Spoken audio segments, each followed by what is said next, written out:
feria de Vic-Fezensac, comme chaque week-end de la Pentecôte, attire un public dense et hétéroclite ce samedi 22 mai 1999.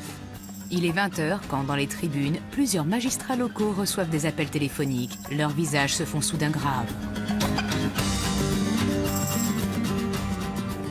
Et bien évidemment, des confrères se sont renseignés. Et donc, quelqu'un a dit « Vous devriez aller voir du côté de Montfort, il s'est passé quelque chose de grave ». Montfort, c'est à 40 km de Auch, dans le Gers. Lorsque les journalistes arrivent sur place devant la ferme La Boupilière, un fourgon de gendarmerie est là, comme pour monter la garde près du bâtiment où gisent 4 personnes massacrées. Au lieu de cela, un lieutenant-colonel de gendarmerie accueille les visiteurs et propose d'entrer. On était juste devant la maison, il nous a demandé si on voulait voir la maison, faire un tour, mais on a dit non parce qu'on était pressé par le temps. En réalité, il n'y a pas eu d'espace protégé. Il n'y a pas eu de véritable préservation de la scène de crime. Tout le monde a pu pénétrer sur et autour de la maison, ce qui fait qu'on va retrouver tout et n'importe quoi.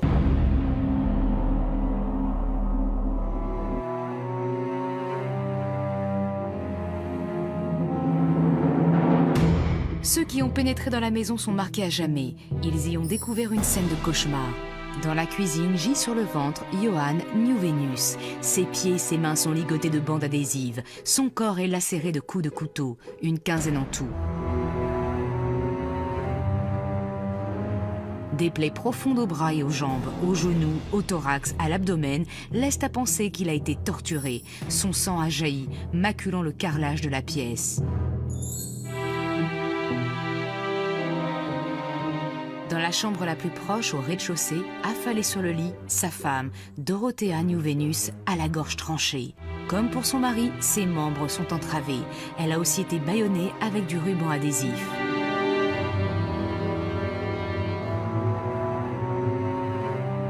Une des chambres du premier étage présente la même scène d'horreur, une réplique, une photocopie.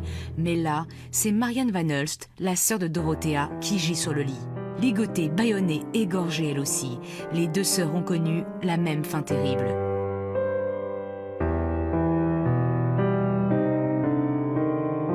Le petit atelier au fond du rez-de-chaussée semble être fermé à clé. Les gendarmes enforcent la porte bloquée par un panneau de bois tombé à l'intérieur. Ils y découvrent le maître des lieux, Artie Van Hulst, l'époux de Marianne, dont le corps de géant a été transpercé de 4 coups de fusil. Il mesurait 2,2 mètres.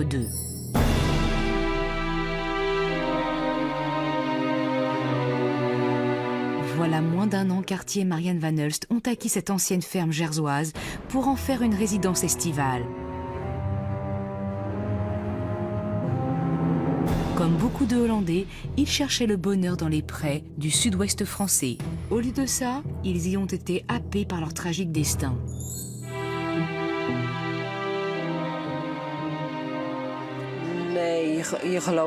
Je ne le croyais pas. Je me disais, ce n'est pas possible, ce sont d'autres gens, c'est horrible pour ces gens. Mes parents, eux, vont revenir tout de suite, ce n'est pas possible. C'est au moment où les corps sont rentrés en Hollande que j'ai réalisé que c'était bien eux. Qui pouvait bien en vouloir à Artie et Marianne Van Hulst, à Johan et Dorothea Nieuwenhuis, au point de les massacrer à 1200 km de chez eux? Qui avait pu tisser une haine aussi féroce vis-à-vis de Hollandais fraîchement débarqués dans le Gers? Pour en avoir le cœur net, gendarmes et journalistes ont interrogé encore et encore. C'est des gens qui parlaient très peu français, même les voisins ne les connaissaient pas. On a fait une espèce de petite enquête de proximité pour savoir si, auprès des commerçants, auprès du maire, etc., personne ne les connaissait.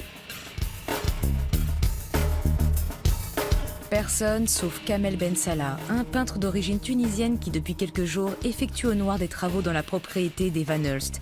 Très vite, Kamel Ben Salah est suspecté. Il n'aurait agi que par appât du gain.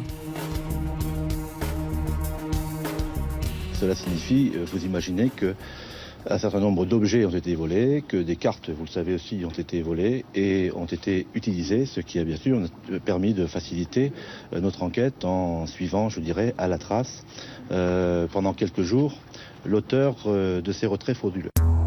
Kamel Ben Salah va toujours nier farouchement, hurlant son innocence. Mais la machine judiciaire est en route. Malgré le manque de preuves, plus rien ne va jamais l'arrêter. En 2002, Kamel Ben Salah est condamné à la prison à perpétuité, assorti de 20 ans de sûreté pour assassinat, acte de barbarie, vol et escroquerie. La condamnation révolte ses proches et ses défenseurs.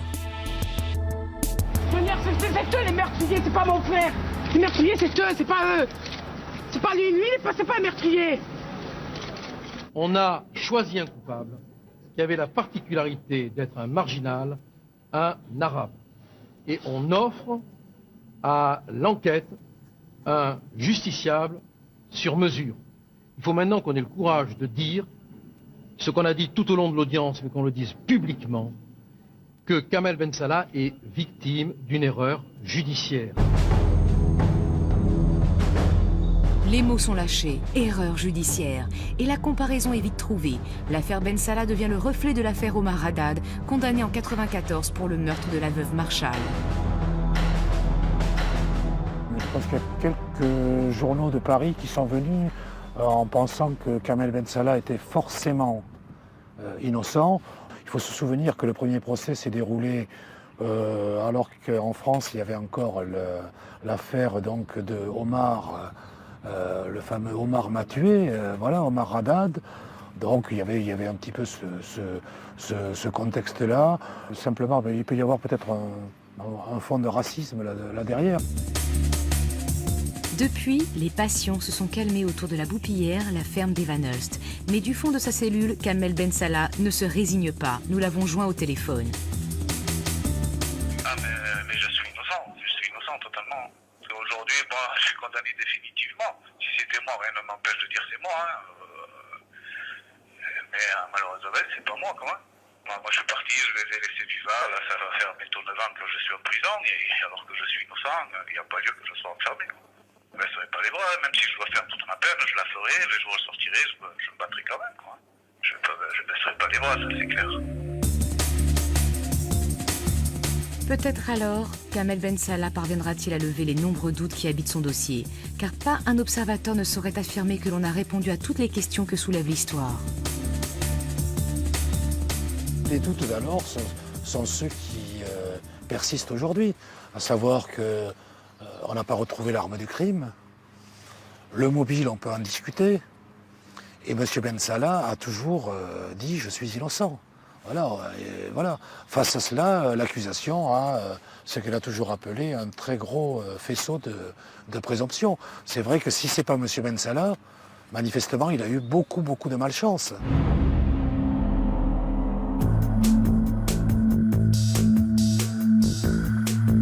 Pourquoi si peu de certitude? Sans doute parce que les meurtriers sont parvenus à brouiller les cartes, au point que le carnage n'a été découvert que 48 heures après avoir été commis. Les gendarmes, on l'a vu, ont été prévenus le soir du samedi 22 mai 1999. Or, le supplice des 4 Hollandais s'est sûrement déroulé le jeudi 20 mai entre 23h et minuit.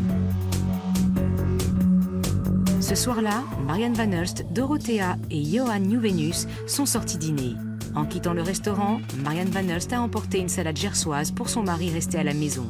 On sait qu'il est 23h. Avant de rentrer, Johan Nieuwenhuis a retiré 2500 francs dans un distributeur automatique du village. Rentrés à la Boupillière peu de temps après, les 3 convives ont dû être agressés immédiatement. L'assiette gersoise posée dans l'entrée n'a pas été touchée. Les suppliciés n'ont pas le temps de retirer vêtements de pluie et chaussures avant d'être entravés, torturés, égorgés. Les enquêteurs en déduisent aussi qu'Arty, à cette heure-là, a déjà été battu. Le drame s'est donc bien déroulé le jeudi, pas le samedi.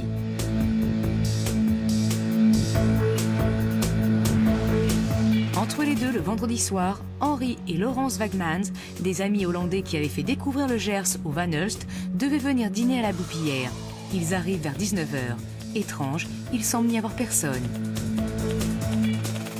Et c'était curieux, tous les volets étaient fermés. On attend, même si ils étaient très précis, en retard. C'est toujours coup de téléphone, hein? Je suis de retard, on a attendu un quart d'heure. Un quart d'heure, une demi-heure, et après... Ils nous plaçaient une truc pour le linge. Pour sécher le linge, hein? avec un papier écrit Hunger. En français, c'est faim.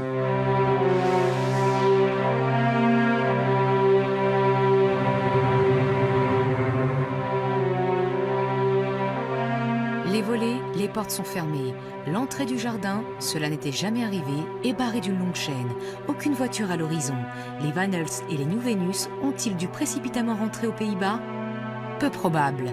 Ils auraient averti pour décommander le dîner. Inquiets, les Wagman passent leur soirée à tenter de joindre la Boupillière jusque tard dans la nuit. Ils passent la journée du samedi à faire des travaux dans leur propre maison, à Estramiac. De l'autre côté de la rue, ils aperçoivent leur voisin, Kamel Ben Salah, affairé à changer les housses de sa voiture. De toute la journée du samedi, Henri et Laurence Wagman n'ont jamais obtenu de nouvelles de leurs amis. En fin de journée, ils décident de retourner à la Boupillière. Ils emportent les clés que leur laissent les Van Hulst. Comme rien n'a changé depuis la veille, ils décident d'entrer. Le compteur électrique est coupé. Henri Wagman rétablit le courant.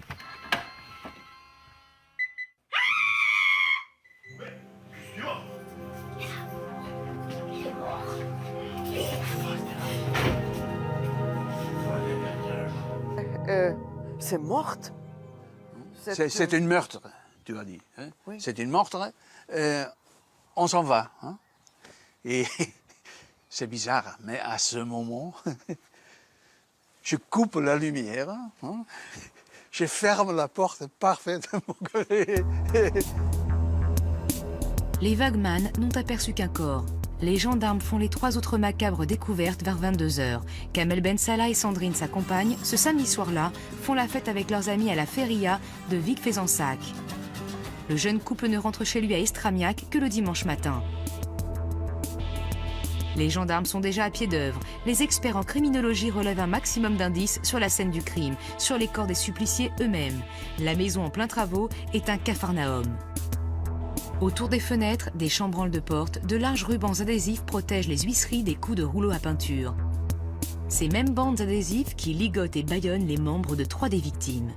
Quels monstres ont pu perpétrer un tel massacre? Plusieurs professionnels, les gendarmes en sont persuadés. Et le mobile doit certainement être cherché ailleurs, dans la vie des victimes aux Pays-Bas.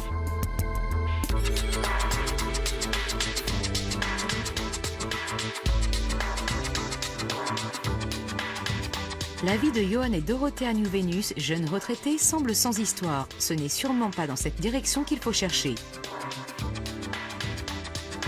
Celle de Marianne, la sœur de Dorothea, et d'Artie Van Hulst est beaucoup plus intéressante. Tous deux ont été conseillers municipaux de leur ville, Oss, au centre du pays. Tous deux sont membres influents du VVD, un parti politique des Pays-Bas. Marianne Van Hulst en a même dirigé la section locale de 95 à 97. Tous deux, enfin, continuent à entretenir des contacts réguliers avec plusieurs ministres du VVD. Ces meurtres pourraient-ils être le fait de basses œuvres politiques?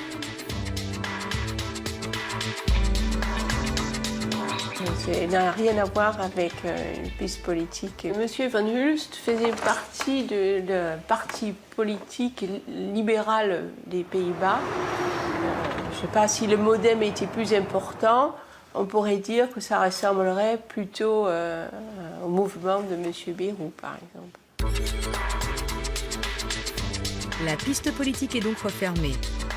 Mais une autre s'ouvre en grand. Artie Van Hulst, chef d'entreprise apprécié, dirige une société de matériel de sécurité pour l'armée et la protection civile.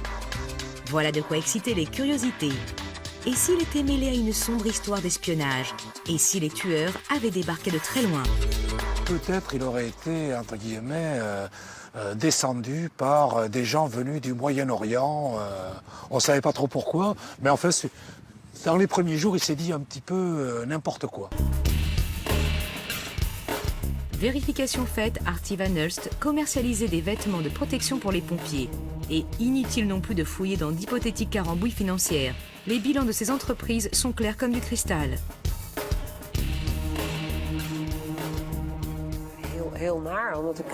C'était une très mauvaise expérience. Mon oncle était un homme d'affaires pas facile, mais c'était quelqu'un de parfaitement intègre. Et lorsqu'on a déjà à vivre des moments aussi durs et difficiles, c'est terrible de devoir en plus supporter ce qu'on dit de mal de quelqu'un qui vous est cher, alors que c'est totalement injustifié. troisième axe de recherche apparaît alors. Cette fois, gendarmes et magistrats semblent certains de tenir le bon bout.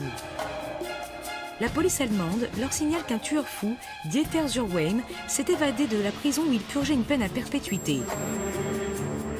Âgé de 55 ans, 5 fois meurtrier, Zurweim est aussi recherché pour un récent quadruple meurtre qui ressemble en tout point à celui de la Boupillière. Comme dans le Gers, les victimes ont été ligotées et bâillonnées. Comme dans le Gers, elles ont été tuées au fusil ou égorgées. Dans le même temps, à quelques kilomètres de la Boupillière, on découvre abandonné un break de couleur sombre, volé en Allemagne. Et on trouve dans l'habitacle un couteau de bonne taille. Si l'on ajoute à cela que Zurweim parle couramment français et néerlandais, plus à hésiter. Les magistrats diffusent sa photo dans la presse locale et lancent des appels à témoins. Ceux-ci sont fructueux. Dieter Zurweim a été vu dans un camping, un bar, un restaurant. D'ailleurs, j'ai rencontré une personne qui s'est dit persuadée d'avoir dansé avec lui à un bal à Florence. Puis après, il s'est révélé que tout ça, c'était complètement imaginaire. D'autres témoignages intéressent les enquêteurs. Dieter Zurweim s'est présenté, quelques jours après la tuerie de Montfort, au guichet d'une banque de Montauban, à 50 km de là. Les employés de l'établissement en sont certains, ils ont reconnu le tueur fou. Il est venu changer des travelers chèques en euros. Et comme c'était une des premières fois où on voyait travelers chèques en euros, ça a pris un peu plus de temps que d'habitude. Ce qui fait qu'on a gardé, enfin, les personnes qui étaient au guichet l'ont gardé un peu plus longtemps. Ce qui, je suppose, aide à ce qu'elle l'ait reconnu. Cet Allemand est rentré tout seul et comme ça tardait un petit peu, un couple l'a rejoint et ils sont repartis ensemble. Arrêté le 19 août 1999 en Allemagne, Dieter Zurweim a nié en bloc. Non, il n'a volé aucune voiture durant sa cavale. Non, il ne connaît ni les Van Hulst ni les New Venus. Non, il n'a jamais mis les pieds dans le Gers et n'y a tué personne. Des négations qui n'ont pas convaincu tout le monde. On n'a jamais acquis la certitude qu'il n'aurait pas été dans le Gers ou dans le Lot-et-Garonne, à l'époque précise, des meurtres commis sur la personne de couples hollandais. Personne n'a jamais eu cette preuve. Monsieur le procureur de la République allemand, qui est intervenu dans le cadre d'une émission de télévision, a toujours dit qu'il n'avait jamais affirmé devant qui que ce soit que ce tueur en série allemand n'avait pas été, à l'époque des faits qui nous occupent, présent en France ou dans un autre pays proche du nôtre. Les enquêteurs français préfèrent abandonner la piste. De toute façon, ils en ont une autre sous la main. Depuis le départ. Le dimanche 23 mai 1999, dans la soirée, Sandrine apprend à son compagnon Kamel Ben Salah le meurtre des 4 Hollandais, ses employeurs occasionnels. Dès le lendemain, Kamel se présente spontanément à la gendarmerie. Il explique qu'il connaît les victimes du massacre, qu'il était chez eux le jeudi 20 mai dans la soirée. Tunisien d'origine, âgé de 34 ans, Kamel Ben Salah est peintre en bâtiment, en contrat emploi solidarité dans une commune voisine. Alors pour arrondir les fins de mois, il travaille au noir chez des particuliers. Henri Wegman a présenté Kamel Ben Salah à son ami Artie Van Hulst pour l'aider à la Boupillière en pleine rénovation. Pas pour le gros œuvre, juste pour les finitions. Il travaille souvent en horaire décalé, par mesure de discrétion vis-à-vis des autres ouvriers, ceux des entreprises officielles. En racontant son histoire, Ben Salah a ces mots qui éveillent l'attention des enquêteurs. Je suis peut-être le dernier à les avoir vus vivants. Donc à partir de cet instant-là, Kamel Ben Salah se désigne aux services enquêteurs, se désigne comme un suspect potentiel, et très vite, il va devenir le coupable non seulement potentiel, mais le coupable idéal. En effet, comment Kamel Ben Salah peut-il savoir qu'il pourrait être le dernier à avoir vu les victimes vivantes ? Personne ne sait encore que le drame s'est déroulé le jeudi vers 23h30 et non le samedi. Intrigués, les gendarmes interrogent le jeune peintre sur son emploi du temps. Kamel Ben Salah répond naturellement. Depuis le début de la semaine, il effectue des travaux de peinture au noir chez les Van Hulst, qui le payent bien sûr en liquide. Ils lui doivent d'ailleurs encore 4 000 francs pour les travaux réalisés le mois précédent. Kamel Ben Salah leur fait confiance, comme eux lui accordent la leur. Le jeune ouvrier se présente vers 18h30 à la Boupillière, ce jeudi soir, pour finir les plafonds de la cuisine. Les Van Hulst et les New Venus ont prévu de sortir au restaurant. Tant pis, Artie Van Hulst décide de rester avec son employé. Marianne Van Hulst, sa sœur Dorothea et Johan vont eux dîner dehors. Il est 23h30 lorsque Kamel Ben Salah décide de rentrer chez lui. Artie Van Hulst lui donne 1000 francs en liquide. Il lui promet de lui remettre les 3000 francs manquants le lendemain. En sortant de la maison, Kamel Ben Salah voit les phares de la voiture des New Venus entrer dans la propriété. Il s'en va. Tout le monde est encore vivant. Le lendemain, le vendredi 21 mai en fin de matinée, Kamel repasse à la Boupillière pour chercher son dû. Mais la maison est fermée. Kamel Ben Salah ne s'arrête même pas et poursuit son chemin jusqu'à Auch. Il passe un bon moment à la terrasse du rugby bar, puis se rend dans un garage automobile. Il a promis au père de Sandrine de changer 2 pneus usagés de la voiture qu'il lui a prêtés et de faire une vidange. Il tient parole. Par hasard, il retrouve sa compagne venue faire des courses au supermarché. Il en profite pour acheter des housses neuves pour la petite voiture blanche de Sandrine. Voilà des semaines qu'elle lui réclame. Il les change en arrivant à Estramiac, sous les yeux des voisins, les Wegman. Le samedi, Kamel Ben Salah et Sandrine ne bougent que le soir. Ils filent retrouver des amis à Vic-Fezensac. Ils y font la fête, on l'a vu jusqu'au petit matin. Fatiguée, Sandrine reste à Estramiac toute la journée du dimanche. Kamel Ben Salah, lui, retourne à Vic-Fezensac en début d'après-midi. Il ne rentre que vers 20h. C'est alors que sa compagne lui apprend la mort des 4 Hollandais. Le récit est simple, mais les gendarmes ont des doutes. Toujours cette phrase de Kamel Ben Salah. « Je suis peut-être le dernier à les avoir vus vivants. » Ils ne mettent pourtant pas le suspect en garde à vue. Voilà sans doute leur erreur. Instant de colère pour moi quand même.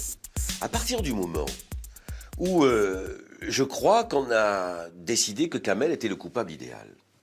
Des vérifications ont-elles été faites dans le véhicule de Kamel? Aucune vérification. Est-ce qu'on a demandé à Kamel quels étaient les vêtements qu'il portait ce soir-là et s'il était disposé à les remettre entre les mains des services de gendarmerie? Non. Ce jour-là, il ne se passe rien. Rien, si ce n'est que l'on décide d'avoir Kamel Ben Salah à l'œil. Les gendarmes nous ont demandé permission d'installer une caméra à notre maison à Estramiac, en face de la maison de Kamel, pour surveiller sa maison, etc. On épie Kamel Ben Salah, on met son téléphone sur écoute aussi. C'est ainsi que les gendarmes recueillent une information capitale. La vendeuse d'une bijouterie d'un centre commercial de Toulouse informe Sandrine que les bijoux commandés 3 semaines plus tôt sont prêts. Une bague de femme, une chevalière, une plaque gravée, un piercing avec diamant. Plus de 5000 francs de bijoux. La moitié de la somme a été payée en liquide. Des billets neufs de 200 francs, se souvient la vendeuse. Les achats ont été effectués le samedi 22 mai, entre 11h et 15h. En 2 jours, les 21 et 22 mai, Sandrine et Kamel Ben Salah ont dépensé près de 11 000 francs en liquide. Une somme énorme comparée aux revenus du couple. Des dépenses inconsidérées quand on cumule déjà plus de 20 000 francs de dettes et de découverts. Et puis, il y a cette date, le samedi 22 mai. Kamel Ben Salah, on s'en souvient, a affirmé que ce jour-là, il n'avait pas bougé jusqu'au départ pour Vic-Fezensac en fin de journée. A-t-il pu oublier cette sortie à 80 km de la maison et 11 000 francs de dépenses? Un autre élément vient conforter les soupçons des gendarmes. Le soir du meurtre, 16 cartes bancaires ont été volées aux 4 victimes et justement 3 d'entre elles ont été utilisées le samedi 22 mai, peu avant midi, pour retirer frauduleusement 4 400 francs. Le distributeur automatique où ont été utilisées les cartes volées n'est qu'à 20 mètres de la bijouterie où Kamel Ben Salah a fait ses achats à la même heure. Un hasard? Les retraits qui ont été effectués correspondent, je dirais même, à quelques centimes près aux dépenses effectuées par M. Ben Salah. C'est exact. Les cartes des victimes hollandaises ont permis aux voleurs, aux assassins sans doute, de mettre la main sur 11 400 francs. Des sommes retirées en 2 temps. Avant ceux du samedi 22 mai à Toulouse, 3 retraits avaient été effectués à Mauvezin pour une somme de 7 000 francs au total. Ils ont eu lieu à 3h moins le quart dans la nuit du jeudi 20 au vendredi 21 mai, quelques heures après le massacre. D'autres tentatives de retrait ont eu lieu, infructueuses celles-là, une vingtaine en tout, du vendredi au dimanche, dans 8 communes différentes. Mais tous les retraits réussis ont un point commun évident. On a retiré de l'argent avec la carte de M. Niebenhuis. Parce qu'il faut dire une chose, M. Niebenhuis, c'est celui qui a le plus souffert dans l'ensemble. Il a été réellement torturé. Et on peut penser que c'est M. Niebenhuis qui avait donné les codes de ses cartes bancaires, puisque c'est uniquement avec ses cartes à lui que l'argent a été retiré. Les tentatives de retrait n'ont pas commencé au lendemain du meurtre. Non, elles débutent 4 jours plus tôt, le lundi 17 mai. Du lundi au jeudi, 19 utilisations suspectes de 4 cartes appartenant au Van Hulst sont enregistrées. Les premiers vols ont donc eu lieu le lundi 17 mai. Kamel Ben Salah travaillait à la Boupillière ce jour-là, comme d'autres ouvriers. Mais Kamel Ben Salah n'a pas de chance. Jamais, au moment des utilisations des cartes volées, il ne bénéficie d'un alibi solide. Le dimanche après-midi, par exemple, 8 tentatives de retrait ont lieu entre 16h et 19h. Ben Salah affirme être retourné alors à la feria de Vic-Fezensac. Or, personne ne l'y a vu. Pire encore, le vendredi, en début d'après-midi, Kamel Ben Salah dit être allé à Auch, à la terrasse du rugby bar. Or, à 13h28, quelqu'un tente en vain de retirer de l'argent avec 3 des cartes volées à la Boupillière, dans un distributeur à quelques mètres de cette terrasse. Encore un hasard ? Je pense que c'est vraiment ces cartes bancaires qui ont parlé le plus au départ dans cette histoire. Pour moi, c'est quasiment signé. C'est incroyable. 2 autres éléments viennent encore accuser le jeune peintre. D'une part, on relève 2 appels intrigants sur son téléphone portable. Ces appels ont été passés dans la nuit du jeudi au vendredi à 2h29 et 2h31 du matin. Mais personne ne décroche. Et qui Ben Salah appelle-t-il ainsi en pleine nuit? Il appelle chez lui où Sandrine est endormie. Pour les magistrats, c'est sûr, Kamel Ben Salah a menti. Il n'est pas rentré chez lui avant minuit. D'autre part, la police scientifique est parvenue à trouver des traces capitales. Sur les bandes adhésives qui entravent les membres et bâillonnent 3 des victimes, on relève des empreintes digitales et des traces de sang dont on extrait un ADN de Kamel Ben Salah. Un étau redoutablement puissant se resserre autour du peintre. L'accusation a ce qu'elle a toujours appelé un très gros faisceau de présomption. C'est vrai que si ce n'est pas M. Ben Salah, manifestement, il a eu beaucoup de malchance. Il y a tout ce faisceau de présomption qui fait que les jurés, autant au procès d'Auch qu'ensuite au procès en appel de Bordeaux, ont eu ce qu'on appelle l'intime conviction de la culpabilité de M. Ben Salah. En première instance comme en appel, les jurés condamnent Ben Salah à la réclusion criminelle à perpétuité. Ils ont cru sans l'ombre d'un doute au scénario proposé par l'accusation.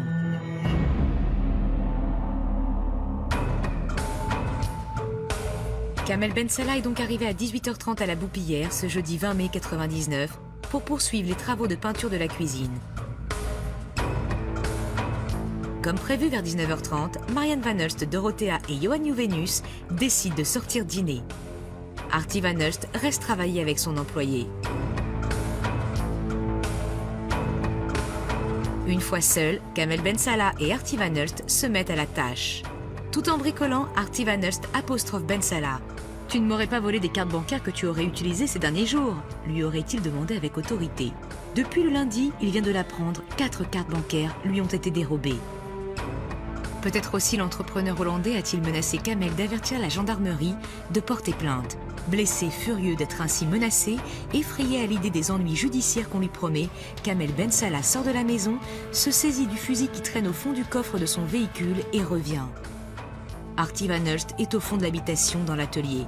Kamel Ben Salah l'y rejoint, toujours hors de lui. Il met son arme en joue et fait feu à 6 reprises. 4 tirs atteignent sa victime, 3 sont immédiatement mortels.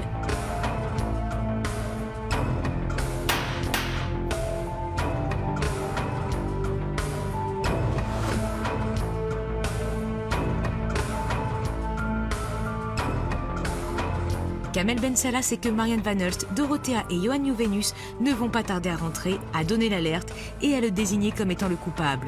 Mieux vaut les éliminer eux aussi. Ils sont de retour vers 23h30. Marianne porte à la main une assiette de salade gersoise. Johan a en poche 2500 francs qu'il vient de retirer dans un distributeur. Kamel Ben Salah les attend dans l'entrée de la maison, fusil à la main. Il pointe l'arme dans leur direction. Personne n'ose broncher, crier ou fuir. Menaçant, déterminé, Kamel Ben Salah les fait se maîtriser mutuellement. L'un attachant, ligotant, bâillonnant les deux autres. Chacun dans une pièce avec des rubans adhésifs tirés d'un rouleau à portée de main ou arrachés du mur. Lors de ses travaux de peinture, Kamel se servait effectivement de ces rouleaux d'adhésifs pour protéger les huisseries et les bordures de fenêtres. Deux de ses victimes ainsi paralysées, Kamel Ben Salah se charge d'immobiliser lui-même la dernière personne. Qui s'est chargé d'attacher qui? Dans quel ordre l'opération a-t-elle été menée? Pourquoi avoir séparé ainsi les trois victimes dans des pièces différentes? Personne n'a jamais répondu à ces questions. Mais qu'importe, Kamel Ben Salah poursuit son tragique dessein. Il élimine les deux femmes, les égorgeant de la pire manière. Il fouille ensuite les chambres et s'empare des valeurs des deux couples de Hollandais. L'argent, les montres, les bijoux et les cartes bancaires. 16 en tout, voilà ce qui l'intéresse.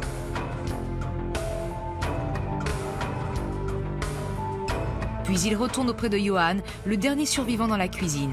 Armé d'un couteau, il le torture, il lui tailla de la pommette gauche, les avant-bras, les cuisses, les articulations des genoux. La douleur est insoutenable. Johan Nieuwenhuis finit par lâcher ce que son tortionnaire exige, les précieux codes secrets de ses cartes bancaires.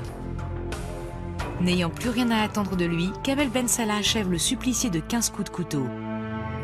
Nous sommes le vendredi matin, il est plus de 2 heures déjà.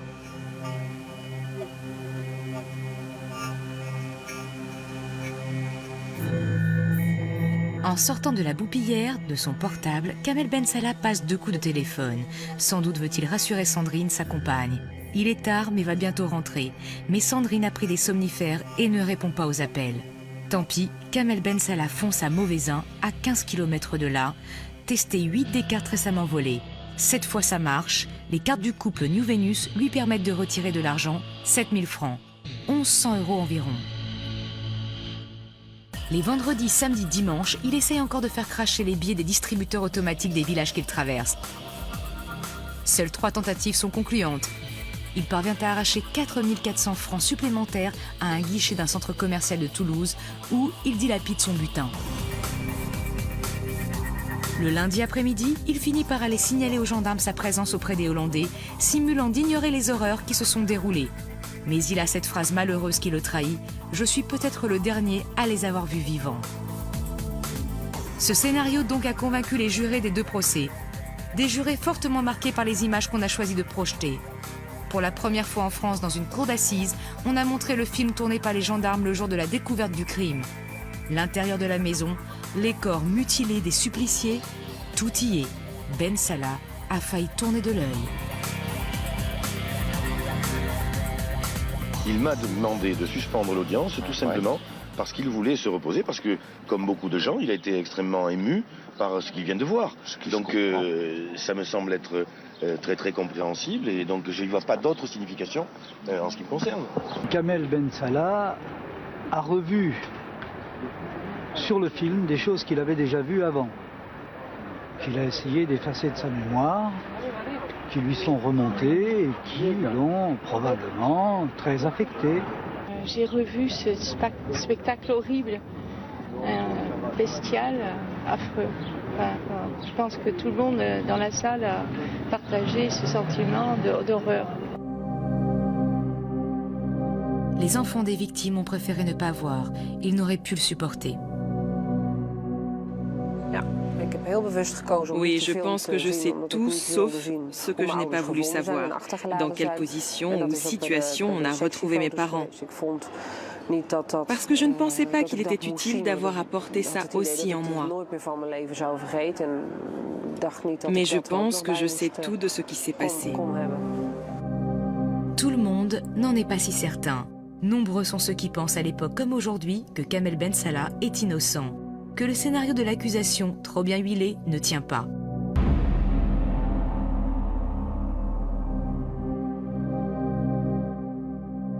Ces horreurs montrées sur grand écran, beaucoup sont persuadés que Kamel Ben Salah aurait été incapable de les commettre, les experts psychiatres en premier lieu. Ils l'ont dit à la barre, Kamel Ben Salah est doté d'un bon QI. Il ne présente aucun signe d'anomalie mentale, son agressivité est non significative. Bref, une telle personnalité peut difficilement être reliée aux faits extrêmement graves qui lui sont reprochés. Voilà qui corrobore les sentiments de ses proches.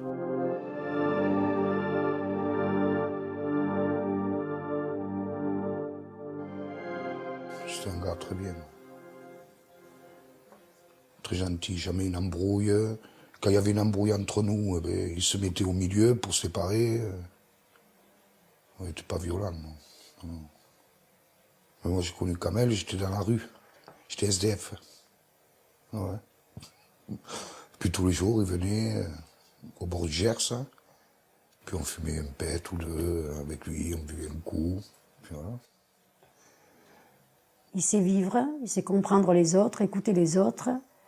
Il aime les enfants, il aime les animaux aussi. Et franchement, il n'est pas du tout méchant.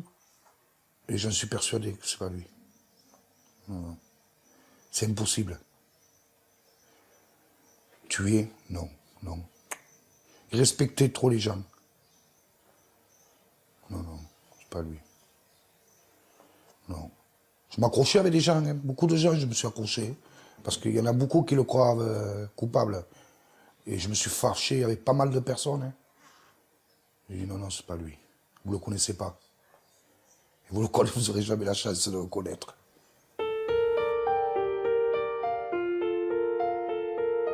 Sandrine, elle, connaît bien Ben Salah. Elle vit avec. Et elle aussi a confiance en lui. Pour égorger des gens, il faut pas être humain. Moi, je sais pas. Kamel, c'est pas un inhumain. C'est pas vrai. C'est tout le contraire. C'est tout le contraire. Il a un cœur gros comme...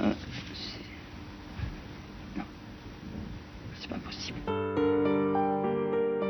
Elle est d'autant plus sûre d'elle qu'elle se souvient du retour de Kamel Ben Salah à la maison ce soir du jeudi 20 mai. Il est rentré aux alentours de 23h30, affirme-t-elle à une journaliste. Le four à micro-ondes avec lequel il se faisait du thé m'a réveillée. Pourtant... Ah mais Sandrine ne sera jamais crue. Sandrine dira des choses, elle les affirmera, toujours avec force, avec détermination, mais elle ne sera jamais écoutée, jamais crue. Trop de pistes dans ce dossier mènent vers Ben Salah, pour se poser trop de questions. Pourtant, contrairement aux apparences, aucune preuve incontestable ne peut être opposée au condamné. On a cherché des traces qui auraient pu le confondre en expertisant les vêtements, les chaussures qu'il portait ce soir-là, les deux véhicules à sa disposition, celui de son beau-père et celui de Sandrine. On n'a rien trouvé. Qu'importe ces incohérences puisque les cartes bancaires ont parlé. Kamel Ben Salah n'a-t-il pas été vu avec certitude à proximité de distributeurs automatiques utilisés avec les cartes volées? Certes. Mais est-ce pour autant Ben Salah qui tenait ses cartes au bout des doigts? J'ai le droit de dire qu'il y a des preuves que ce n'est pas lui qui les a utilisées.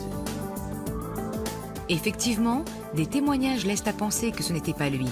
Ils émanent de clients des banques qui attendent leur tour devant les distributeurs à l'heure précise où un inconnu utilise les moyens de paiement subtilisés à la boupillière. Tous décrivent des hommes athlétiques de type européen. Parfois châtain clair, parfois blond, dit une jeune femme. Est-ce qu'il y a quelque chose de commun entre Kamel Ben Salah, qui est de la couleur de ses origines et qui est marqué par le soleil et la Tunisie d'où il vient, et le grand blond que la jeune femme est en train d'observer? Rien de commun. Même au centre commercial de Toulouse, quand Kamel Ben Salah achète pour 5000 francs de bijoux, des gens observent l'utilisateur du distributeur tout proche. Il y a même une femme de gendarme qui a été capable de dire que c'était un grand blond, encore une fois, toujours pareil. Un grand blond qui avait procédé au retrait immédiatement placé avant celui qu'elle effectuait elle-même. Plus troublant encore, une caméra de vidéosurveillance a filmé l'utilisateur des cartes hollandaises lors d'une tentative frauduleuse de retrait. Malheureusement, le document est de très mauvaise qualité. Et cette image a été projetée sur le grand écran de la salle de la cour d'assises, dans un silence de cathédrale. La personne qui s'est découpée sur ce film, qui est apparue, bien évidemment, est apparue avec les imprécisions du film et la mauvaise qualité du signal. Mais j'ai cru, à cet instant-là, que le procès pouvait basculer. Parce que, incontestablement, personne ne pouvait dire que sur cette photographie, il pouvait s'agir de Kamel Ben Salah. Tout ceci est passé dans une indifférence totale. Ce qui s'est passé ce jour-là devant la cour d'assises devait être un moment d'émotion. Ça n'a été un moment d'émotion que pour moi. Tout le monde est passé très vite. Ce n'était pas Kamel Ben Salah qui venait de s'afficher sur le mur de la cour d'assises.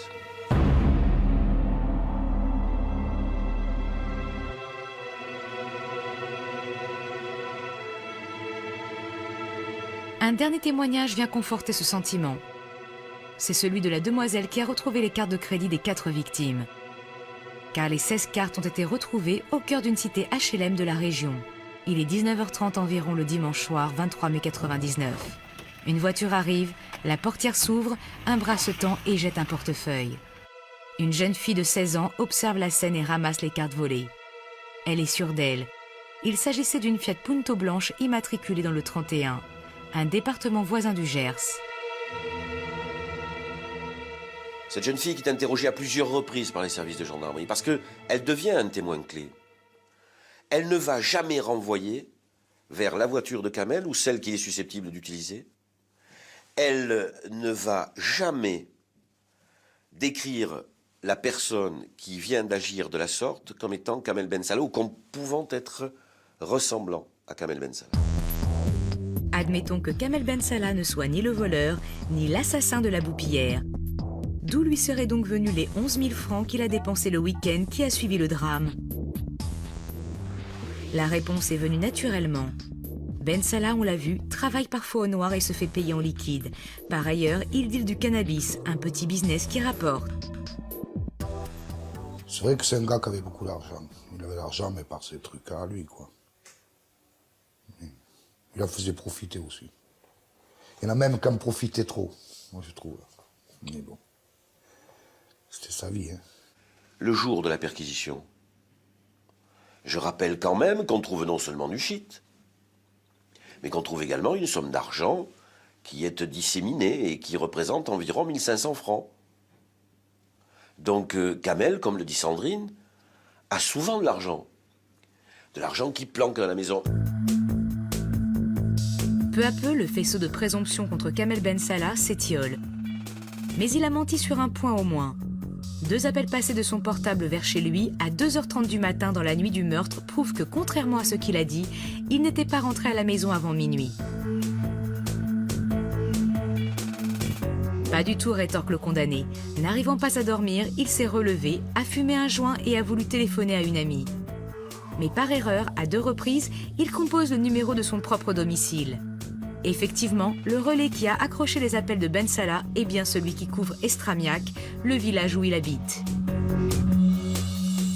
Les appels parfaitement identifiés, parfaitement zonés, à partir ou par l'intermédiaire d'un relais, ce sont les appels qui sont aux alentours du domicile de Kamel ou dans le domicile de Kamel, pas ailleurs. Le peintre tunisien n'est jamais pris à défaut. Même les preuves réputées flagrantes sont en fait très fragiles. Retournons sur la scène du crime. On s'en souvient, 3 des victimes ont été entravées et bâillonnées. Sur les bandes adhésives, on retrouve des empreintes et des traces de sang appartenant à Kamel Ben Salah. Vous retrouvez des indices matériels de la présence physique de Kamel Ben Salah à l'intérieur d'une maison, à l'intérieur de laquelle il faisait des travaux, et à l'intérieur de laquelle il était susceptible de manipuler des outils, peut-être des couteaux, peut-être des fourchettes, mais également et surtout un rouleau de bande adhésive. Parce que quand on me parle de son ADN, rien d'extraordinaire à ce que cet ADN soit retrouvé également. Il a expliqué notamment que au moment où il découpait un morceau de ruban adhésif avec un cutter, il s'était légèrement entaillé un doigt et que ce doigt avait coulé, ce qui est normal, du sang s'était échappé de cette blessure, microscopique d'ailleurs. Un dernier mystère plane enfin sur la Boupillière. Quelles ont été les armes du crime? On s'en souvient, 2 des suppliciés, Marianne Van Hulst et Dorothea Nieuwenhuis, ont été égorgés. Johan Nieuwenhuis a été tué de 15 coups de couteau. Artie Van Hulst est mort de 4 tirs de fusil. Mais on n'a retrouvé ni l'arme blanche, ni l'arme à feu. Ce n'est pas étonnant qu'on n'ait pas retrouvé le fusil, mais en tout cas, le fusil qui a servi correspondait à un fusil qui avait été en possession précédemment de Kamel Ben Salah. Faux, Kamel Ben Salah avait bien possédé un fusil jusqu'en novembre 97. La police d'Auch le lui a saisi pour en avoir fait usage, en l'air. Et en fait, nous on était à table à la cuisine et il y avait la fenêtre ouverte. Et voilà, et en fait, il y a un pote à lui, en fait. Il a jeté une pierre à la cuisine. Et la pierre, elle a failli toucher ma fille. On était tous à table. Et ça l'a mis hors de lui, quoi. Et ce qui est normal, en fait. Je sais pas, la pierre, elle aurait touché ma fille et ma fille, elle aurait été à l'hôpital, quoi. Peut-être plus de ce monde aujourd'hui, quoi. Et voilà, et ça l'a énervé. Donc il a pris le fusil, il a tiré en l'air dans le couloir. Et voilà. Les gendarmes ont beau chercher, ils n'apportent jamais la preuve que Kamel Ben Salah ait acheté un nouveau fusil ou s'en soit fait prêter un. Pas plus qu'ils ne prouvent qu'il ait eu une arme dans le coffre ou qu'il ait quitté la Boupillière pour aller en chercher une, on ne sait où. D'autant qu'il lui eût sans doute fallu, non pas en trouver une, mais plusieurs. En effet, les experts en balistique ont déterminé l'usage d'au moins 2 armes de 2 calibres différents. La théorie ou la version selon laquelle il y avait eu 2 armes, une carabine et un fusil de chasse, ça changeait tout, vous savez, pendant de longs mois. Quand on était en face de ces 2 armes et des couteaux, il n'y avait personne pour prétendre, pour dire, pour affirmer en termes de vérité qu'il y avait un seul homme. Tout le monde était persuadé qu'il y en avait au moins 2. Jusqu'à ce qu'un expert vienne piteusement reconnaître que dans ses investigations et dans ses recherches, il s'était trompé. Plusieurs experts sans lien entre eux ont-ils pu se tromper en concluant à la présence de 2 armes? Difficile à croire. Et ceux qui n'y croient pas sont persuadés, comme l'étaient les gendarmes aux premières heures de l'enquête, qu'un homme seul n'a pas pu perpétrer un tel massacre. Non, tout seul, c'est pas possible. Non, c'est vraiment impossible. Moi, ça fait pas si longtemps que ça. J'ai entendu qu'ils étaient 5 en comptant Kamel. Donc, non, c'est pas possible. Il y a des choses qui sont pas nettes, quoi. On n'a pas trouvé des autres. Hein, et ça ne veut pas dire qu'il n'existe pas des autres, mais on n'a pas trouvé. Et moi, j'ai dit, ce n'était pas seul Kamel. Il sait qui encore est dedans. Et quand il ne veut pas parler, alors c'est sa faute à ça. Ça veut dire, dès qu'il se taise, il est le seul coupable. Et si ce n'est pas vrai, il a à parler. Et quand il n'ose pas parler, parce que, à ce moment, les autres, ils le tuent avec le goût de... Alors, c'est son problème à lui, mais pas le nôtre.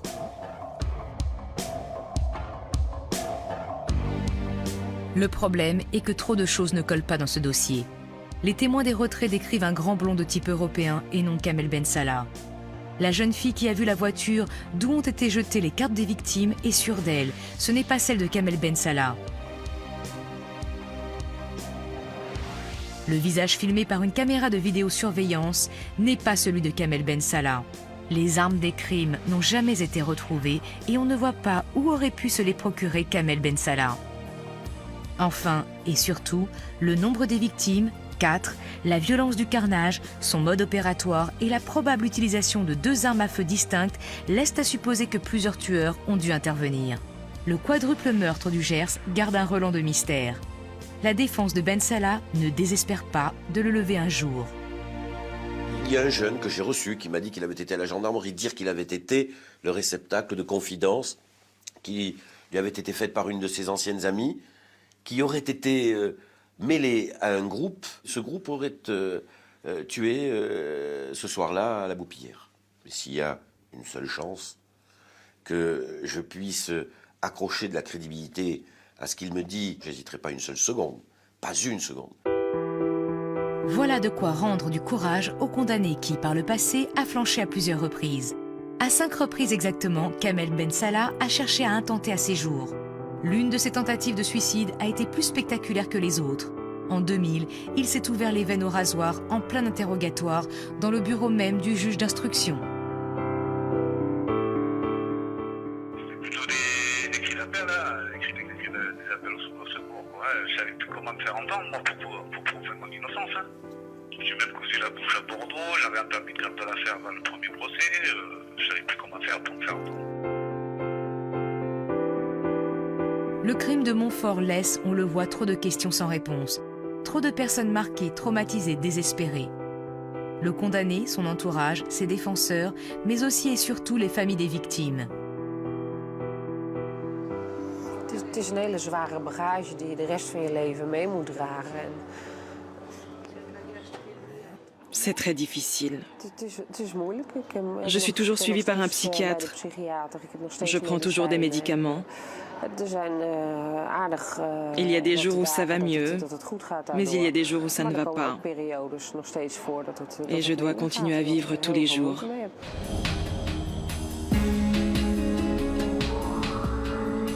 La tristesse, la détresse des enfants des victimes, elle, ne fait aucun doute. Leur peine est profonde, sincère, durable. Le jeudi 20 mai 1999, en massacrant Marianne et Artie Van Hulst, Dorothea et Johan Juvenius, un ou plusieurs tueurs ont condamné sans hésiter leurs 4 enfants à une peine à perpétuité. Et celle-là, personne ne pourra jamais la réparer.